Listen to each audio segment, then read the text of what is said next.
Hi, Hey there. Are you you ready to roll? I'm ready. Man, the interview that was supposed to happen like two, three times, and finally you and I get to wrap a little bit. That's cool. So Yeah, welcome to my home, Courtney. It's good to see you. thank Um, man, I don't even know where to start. I've done this interview in my head like 10 times talking to you. you. Seriously, so I'm excited. Um, lots going on. Obviously, your world is crazy right now. You know, Tsunami Sea is out.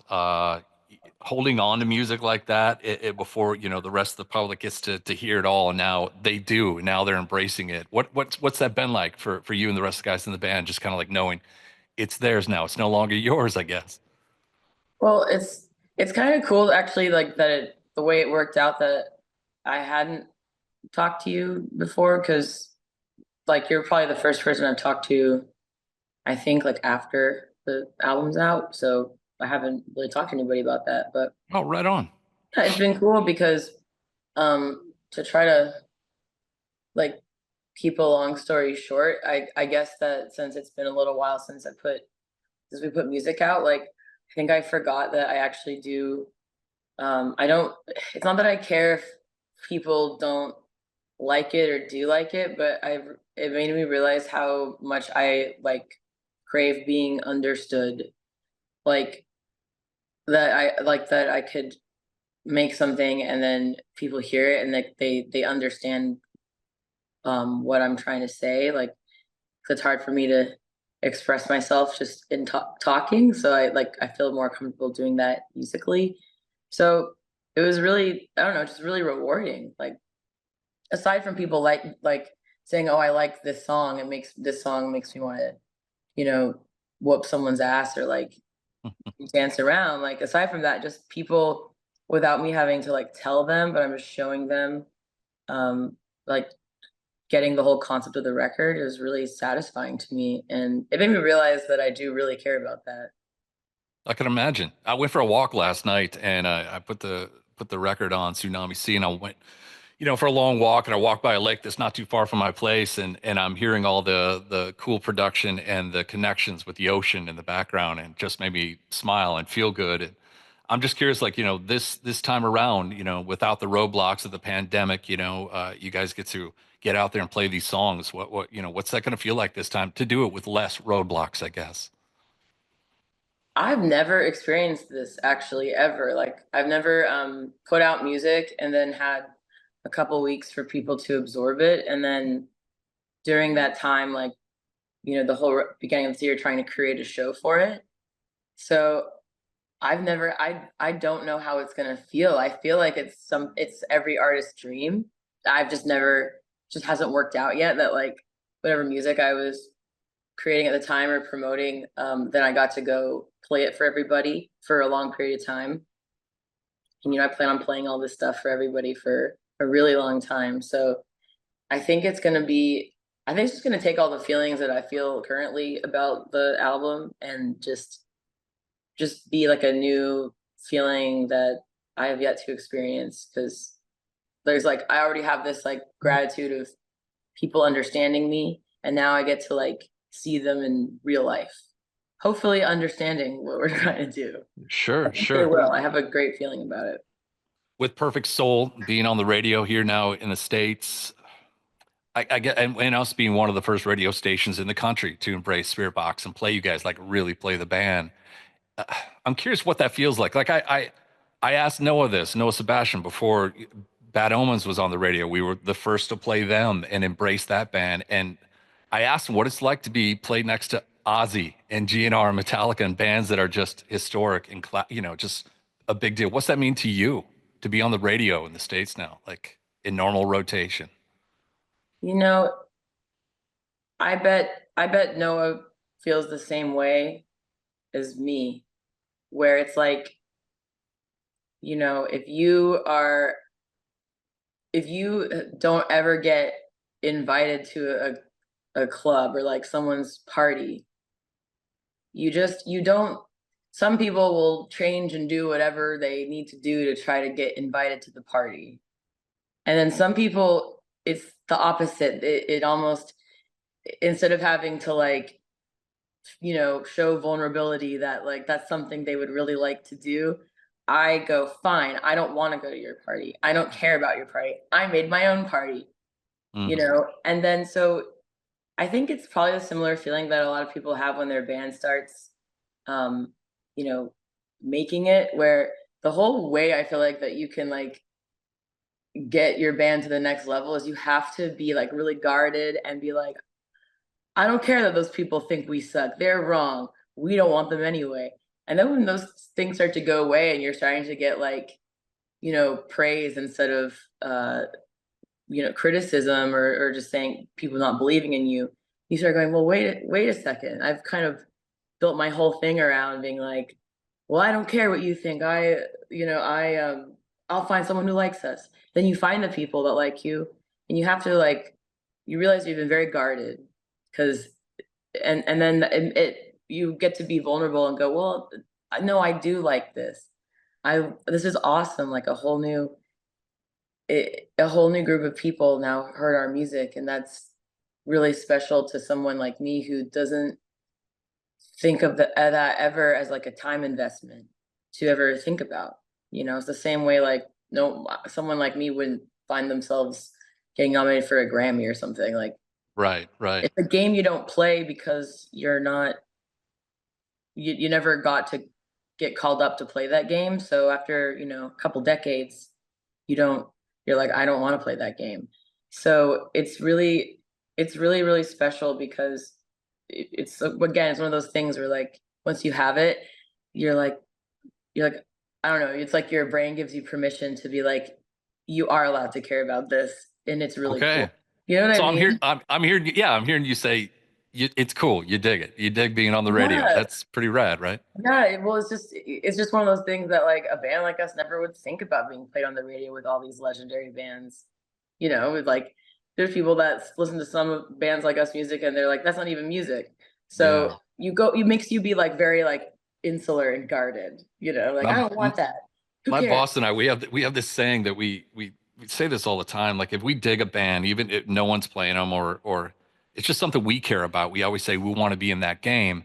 So we've been saying that for a while. It's been our expression. Like we want to be in the Spirit Box game. We just because Yeah, we dig it. And this was a long time ago. So geeked to be playing yeah, Perfect Soul on the radio station, and people are gravitating towards it. I'm so bummed. I've not been able to see you guys live. Speaking of Noah, y'all were supposed to come through town with Bad Omens and I believe Under Oath, and it just didn't happen. I think you were sick or something like that. So yeah. No, well, we weren't even sick, but all of us in the band, we all got COVID, so we okay. dropped off the tour. We followed the tour around, like we were quarantining, but following the tour in the bus every Ah, night, so we could hear all the people cheering outside sure, watching the show, and we could hear all of you guys, and we just had we had been on two tours by then that were people got COVID and the whole tour went down and the whole sure, tour got canceled. So we were like the quarantined groupies following the bands around, like waiting to not have COVID anymore so we could go play. So that's sad. I hope that we can play a show for you soon. But I guess it won't line up on this tour coming up though, huh? No, unfortunately not. That's okay. Good things come to those that wait. I can't wait for We'll my be first back. experience of the show. Yeah, for sure. We'll be What's back. what's it feeling like now with the momentum of the record? Just like you guys getting ready to get on stage and play all these songs live for the first time, and will you be playing a whole bunch of these songs? How's that going to work out? Yeah. Yeah, Yeah. right as of now, we're gonna play like eight songs off the album of the 11, and I want to add more in as well. But for now, we're gonna do eight new songs, like eight album songs, and then I'm really, like I said, I'm really excited because again, this is new to me. This is only the second record I ever put out, and like a full length. And you're right, like the momentum part's been incredible. Like every week, to my surprise, we're still selling more records and getting more spins than is what is traditional for a band in our genre. We usually like everyone buys the pre-orders and then it drops off, but Sure. it's still going up. So like that to me, that probably I think that implies like new people hearing it The that aren't power of radio. Yeah, I don't so it's like I don't know. I'm just I'll, saying maybe. the other thing I see is I see a lot of people saying, this is my first metal concert I'm going to. Mm. What should I do? What should I bring?" Like I've seen that a lot, and I swear it's because a whole new group of people are having like exposure therapy to this song that's a bit more accessible that we have. And I think they'll come to our show, and I think that they'll be really receptive to all of the other bands and all of our other songs. Cause like, That's cool. I think, seeing it, I don't know about you, but like seeing like very aggressive, heavy music in person and feeling the whole vibe, that's the thing that like kind of made me want to be a part of it. Yeah, that's the switch for sure. Seeing it live. Yeah, for sure. Yeah, so I hope I've seen that a lot, and that's something I've never seen about my band before. I see lots of comments online saying, this is my first metal show. I'm gonna go. What do I wear? What kind of shoes do I wear?" That's So awesome. I think it's we're I just seeing got my it. vinyl copy of Tsunami Sea the other day. I can't wait to listen to it this coming weekend. So I'm a vinyl geek, so I just love listening to it in that format. Me too. Listening the other day, and again, like going for that walk, and just getting it in my head, just hearing the heaviness, it like beautiful heavy. You know, some of it is just a punch in the mouth, and then there's a breath that lets you reset and then come back into it. Was that a conscious focus too when, laying out the songs? Yeah, they're all supposed to feel like the push and pull of not like seeing a wave coming at you, but like the feeling of being in the water with the wave. Because when you're in the water, like you don't perceive the wave as much. It's like just like this, you're like dropping up and pulling up and dropping down and pulling up and dropping down. And another nerdy thing, if you look at the names of the songs and you turn them sideways, they actually are a wave. Like Oh, awesome. so, That's cool though. so they're all in there specifically to make you have that feeling. And that what you just said, that makes me so happy. That's kind of what I was talking about, with like feeling understood by Sure, people. Because like I love that you picked up on that.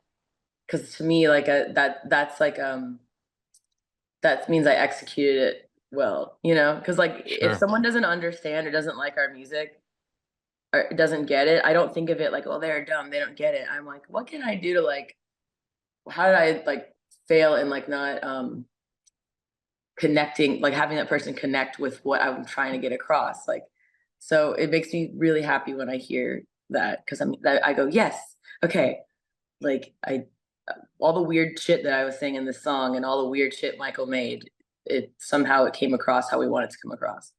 Congrats to him, by the way, getting his own signature guitar. That's bitchin' I and beautiful. know. I So cool. know. I'm so proud of him. And like it's it's really cool because these guitars, like, I'm not just saying this because now he's selling a guitar. These guitars, like, he's always gone and looked with other companies, like because he's just interested in making the best guitar he can. But Sure. we always drift back to this company because that's just like the sound of our band. It's hard to explain, but it's like these guitars, like we record all our music with them since we started making music. Hmm. So it's like I'm very pleased that they've like created something together, because Michael's been trying to make the perfect guitar since he was 16, and he's bought and traded in and sold so many guitars when he was a teenager, and he's gotten to work with all these awesome companies and like helping him make this guitar he wants. And so finally it's like maybe now someone else can get this guitar and they don't have to go through 20 years of trying to like figure out the perfect guitar for them if they like to play music like Well, Michael. it sounds like it's well deserved too, for sure. I mean, he sounds, Yeah. like this is so cool. Does he have a sound or a name for the sound that he makes with the guitar? Like, hey, I'm gonna put that. It sounds like hitting metal with a ninja blade or something like that. It's like the slice sound. What is that? It's so Maybe cool. the scrapes. Yeah. We always call those the Gojira scrapes, the band Ah, Gojira. okay. Like Yeah. they're so we'll be like, that's what we call them, because I feel like they're like the masters of that. Mm-hmm. Um, but yeah, like Michael just loves to make all these weird noises with the pick on his guitar, like in scraping. I think it's because he loves percussion so much. He loves drums so Sure. much. So he Yeah. like anytime he can add some weird little percussive harsh noises while he's playing. It's almost like he'll play something and then I swear to God in his head, he's like, how could I make this more difficult for myself? Yeah, Uh, live. Like how? Yeah, let's make this tough. Right. yeah, So so speaking of instruments, though, with you, I gotta, over the years, I gotta spend some time with a lot of cool rock stars or people that I look up to, admire, or appreciate. I got to spend some time with Chris Cornell, and I remember him telling me over one of the many times we were hanging out about his songwriting process, and he was telling me that when he finally figured out he was a good lyricist or that he was good at this is when he wrote Black Hole Sun. And I'm wondering if you've had that moment. Have you had that moment yet where you're like, yeah, I'm good at this. I got this down. Did that happen for you? Is it still in progress? it's always in progress. I've I feel like I'm just getting started and I have so Sure. many more songs to write. Um, but I don't know. It's so hard to say because I feel like it's really hard to be like self-aware when you're writing music and putting it out. Like you become so delusional that you're like you have to hype yourself up so much to have like the audacity to do that. Hmm. So, I mean, I think what I'm feeling now when we've been rehearsing, when we're doing these songs, is I feel like I have figured out like how like my voice, Sure. like I'm like And I'm all the lyrics are you, right? That's Mhm. all you, or is it okay. Okay. And so I've been sitting there, I've been rehearsing and rehearsing like for the last 2 weeks. And I just when I'm playing these new songs, and I feel this way about my old songs, but I feel such a like deep connection to performing these songs because I think it's because um I think it's because they're like less a lot of the more emotional ones are like hiding less behind where I feel comfortable in like metaphors and using more like vulnerable and like um less guarded metaphors that I think I don't know, it's very therapeutic. So when I'm singing, I feel such a connection to the songs and I don't feel like I'm like fighting my vocal ability. Like I feel like I've come into my own and I've become I feel like every tour I become a much better vocalist. So every time you see me is hopefully the best I've ever been. And that's Sure. how I feel right now. So I I I think maybe that's that feeling of just like effortlessness. Not easiness or anything, Oh, but of just course. Yeah. like effortlessness. So again, it'll take me. I always hear that people like Chris Cornell, like you always hear like they make a song, they're like, this song's gonna change my life.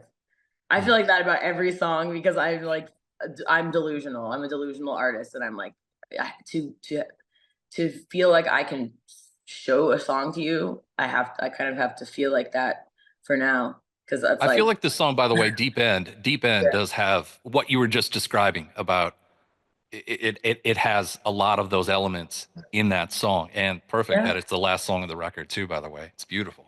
Yeah, that one I love that song. I love all of our songs, but I love that song so much, and it's like I said, it's very like therapeutic to sing.